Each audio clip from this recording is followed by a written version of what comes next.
Assalamualaikum warahmatullahi wabarakatuh. Saya Mertua Gading Habonaran Daulay, Ketua DPC Pradi Padang Lawas Raya. Kali ini saya memberi materi pada peserta PKPA, yakni judulnya ataupun temanya adalah teknik wawancara. Mudah-mudahan semua peserta dapat mengambil nilai ilmunya untuk menjadi pengacara sukses ke depannya. Mungkin itulah yang dapat saya sampaikan. Demikian, terima kasih. Wassalamualaikum warahmatullahi wabarakatuh. Sejahtera untuk kita semua. Puji dan syukur marilah kita ucapkan kepada Tuhan Yang Maha Esa, yang mana atas izinnya lah kita dapat berkumpul dalam acara hari ini.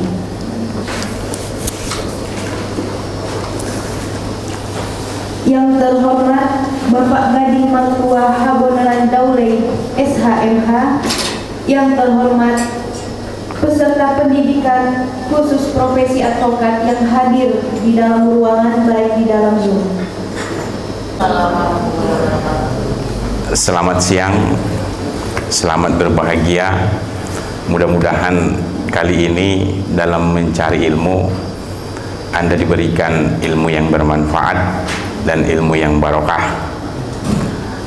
Nah, sebelum kita mulai materinya, ada hal yang penting harus saya sampaikan kepada saudara-saudara sekalian.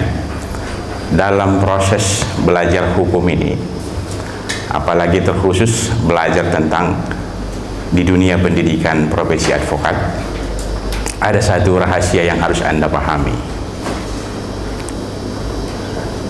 Belajarnya harus dengan riang gembira. Jadi kalau Anda belajarnya serius, maka saya jamin Anda tidak akan dapat apa-apa. Justru yang ada, yang akan dapatkan apa? Stres. Stres berkepanjangan.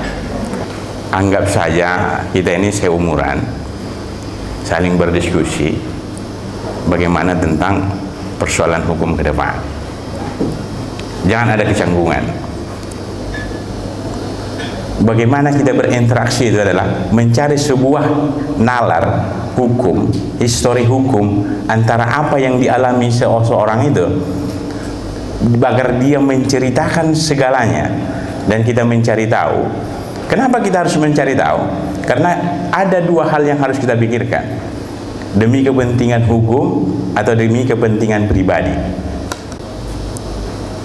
Pertama, saya harus menggugah dulu bagaimana fundamental kita secara fisikisnya, kita mampu nggak kita berpapasan. Maaf cerita, kalau kita sudah jadi pengacara, jadi advokat, itu konteksnya adalah kita adalah orang besar, bukan lagi namanya orang kecil. Kalau Anda sudah jadi orang besar, yang harus Anda pahami apa? Orang besar punya masalah besar. Betul nggak? Orang kecil pasti masalahnya kecil. Pertanyaannya, Anda pilih mana sekarang? Mau jadi advokat kecil atau advokat besar? Nah, kalau Anda masuk kuliah di semester 1 hukum, pelajaran Anda pasti ada namanya tentang kewarganegaraan, PKN. Ada nggak? Sumber hukum yang dimaksudkan adalah Pancasila dan Undang-Undang Dasar. Kalau Anda tidak pahami, kalau Anda ini jadi protek bagi diri sendiri dan keluarga, maka Anda akan tidak terlalu senang belajar hukumnya. Kenapa saya menginginkan ini? Karena ini selalu jadi masalah bagi otaknya untuk menerima ilmu hukum itu. Tapi sebetulnya kenapa? Karena tidak ada penyesuaian ataupun pengertian dari orang, apalagi dari dosen, bilangkan seperti yang saya bilang ini, menyampaikan bahwasanya dalam bagaimana sumber hukum itu pun tidak ada yang bilang seperti itu. Karena kita sudah tahu jelas, kuliah sudah dijelaskan dari awal kuliah, hanya 25% ilmunya. 75 lagi di mana dapatkan? Silahkan kemana saja. Sebelum berangkat itu dicek semua aman, tiba-tiba terjadi di jalan remnya blong dan melakukan tabrakan beruntun. Nah, apakah itu disebut kelalaian? Terima kasih. Baik, terima kasih. Luar biasa. Kalau begini, enak kita ini. Kalau sampai malam pun mau saya diskusi dengan kalian kalau begini. Nah, alur cerita yang Adinda sampaikan, karena pada konteksnya sudah dicek terlebih dahulu, kan begitu.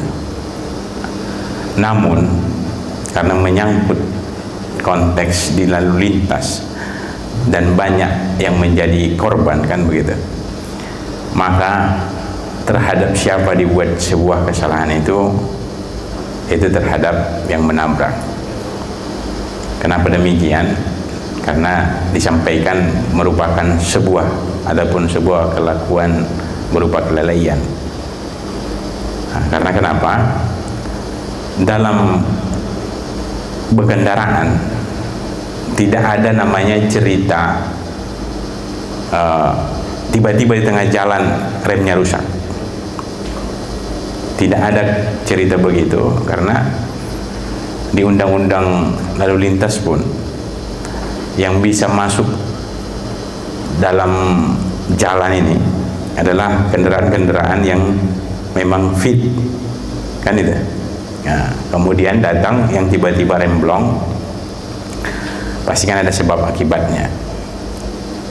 Nah, jadi pada intinya akan dikenakan pasti kelalaian juga, karena tidak bisa didefinisikan sebuah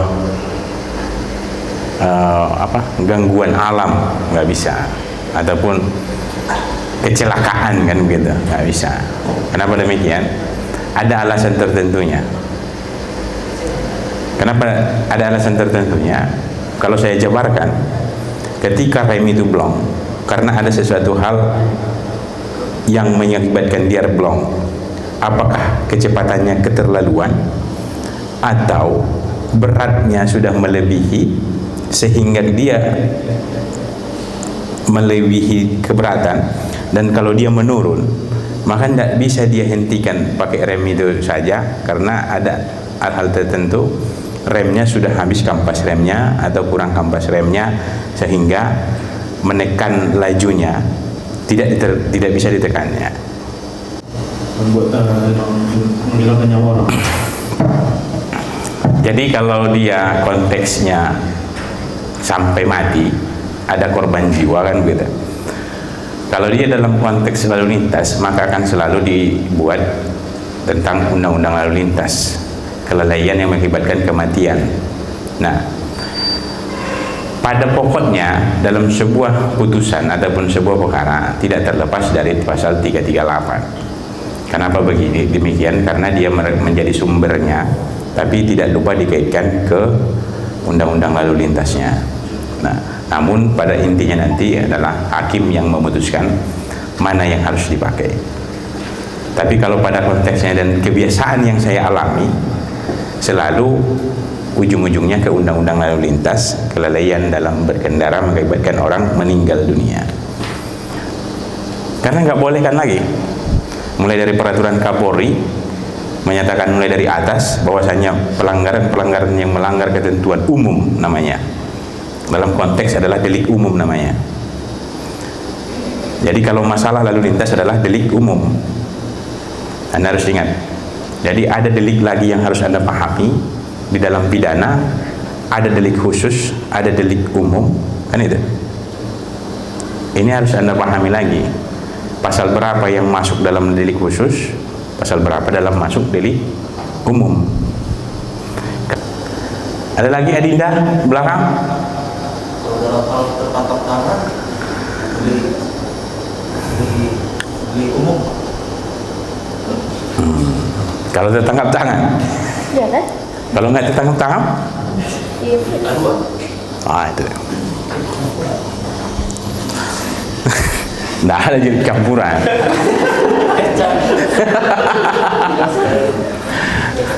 Jadi begini, inilah yang harus kalian pahami lebih dalam. Ini sedikit lari sedikit ya, karena dia ajak lari tadi dia Mama Adinda ini. Nah, Pencurian itu Anda jangan mau tertipu. Kalau pencurian itu tetap delik umum namanya. Kenapa? Efek sampingnya adalah semua orang merugi.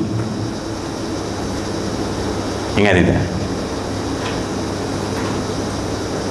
Jadi kalau Anda memahami nenek siapa yang dulu yang curi kayu bakar itu ya, yang dihukum itu kan, yang colet ya, itu dihukum bukan karena delik aduannya, tapi ini delik umum.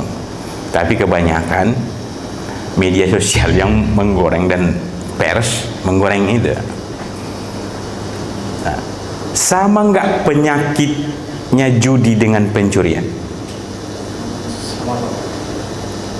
Hah? Tidak. Kalau judi itu virus itu merugikan banyak orang. Nah, saya kasih definisinya lagi. Pernah nggak ada razia pekat namanya? Ada Pak. Apa pengertian pekat? Penyakit masyarakat. Makanya pencurian dan judi adalah penyakit.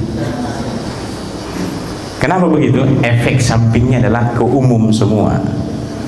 Seperti di berita tahun lalu itu ada kasus kecelakaan lalu lintas yang melibatkan purnawirawan Polri dengan mahasiswa UI. Ya. Di situ polisi menetapkan Tersangka. mahasiswa UI sebagai tersangka.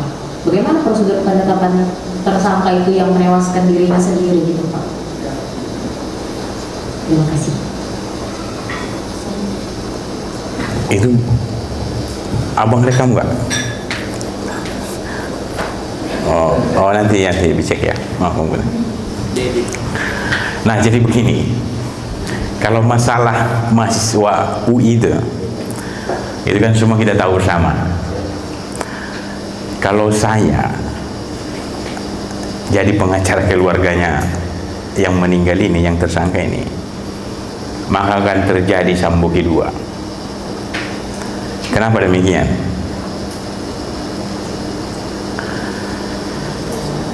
Kalau orang meninggal dunia dibuat jadi tersangka, pertanyaannya, kedudukan orang yang sudah meninggal di hadapan hukum apa? Fundamental bagi dunia advokat. Dengan catatan harus punya disiplin ilmu. Ingat, kalau Anda tidak punya disiplin ilmu, maka teknik wawancara dengan klien ini tidak akan berjalan. Itu saya sampaikan.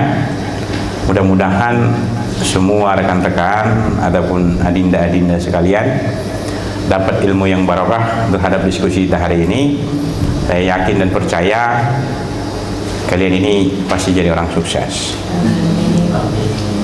Pesan saya hanya satu, orang besar hanya punya masalah besar. Itu mohon diingat supaya jadi pegangan bagi saudara agar terpacu diri kita. Demikian saya sampaikan materi ini ya. Mudah-mudahan saya juga mendapat bertambah berkah ilmunya. Amin. Billahi bisabil haq fastabiqul khairat. Wassalamualaikum warahmatullahi wabarakatuh. Tepuk tangan sekali dulu.